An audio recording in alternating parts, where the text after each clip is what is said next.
தமிழகத்தின் சார்பில் தமிழகமெங்கும்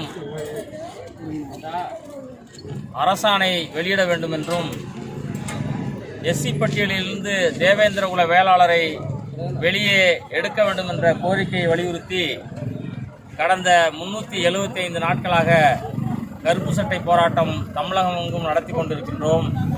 அந்த வகையில் இன்றைக்கு திருவாரூர் மாவட்டம் வலங்கைமான் ஒன்றியத்தில் இந்த கருப்பு சட்டை ஆர்ப்பாட்டம் நடந்து கொண்டிருக்கிறது. இந்த கருப்பு சட்டை ஆர்ப்பாட்டம் இன்னும் சில மாதங்களுக்கு பிறகு போராட்டத்தின் வடிவத்தை நாங்கள் மாற்றுவதற்கு எங்களுடைய தலைமை தயாராக இருக்கிறது என்பதை இந்த ஆர்ப்பாட்டத்தின் வாயிலாக நான் தமிழக அரசுக்கும் மத்திய அரசுக்கும் நான் தெரிவித்துக் கொள்கிறேன்.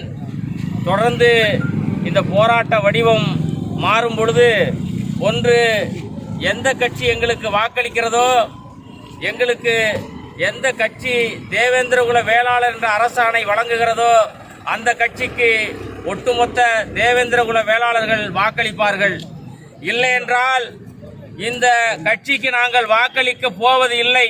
அது மத்திய பாஜக அரசாக இருந்தாலும் சரி, இங்கே ஆளுகின்ற அகில இந்திய அண்ணா திராவிட முன்னேற்ற கழகமாக இருந்தாலும் சரி, நீங்கள் எங்களுக்கு அரசாணை வழங்கினால் நாங்கள் உங்களுக்கு வாக்களிப்போம்.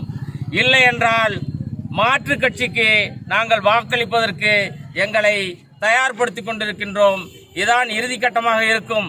இல்லை என்றால் நாங்கள் அடுத்த கட்ட போராட்டத்திற்கு தயாராக இருக்கிறோம் என்பதை இந்த ஆர்ப்பாட்டத்தின் வாயிலாக தமிழக அரசுக்கும் மத்திய அரசுக்கும் நாங்கள் எச்சரிக்கையாக சொல்கின்றோம்.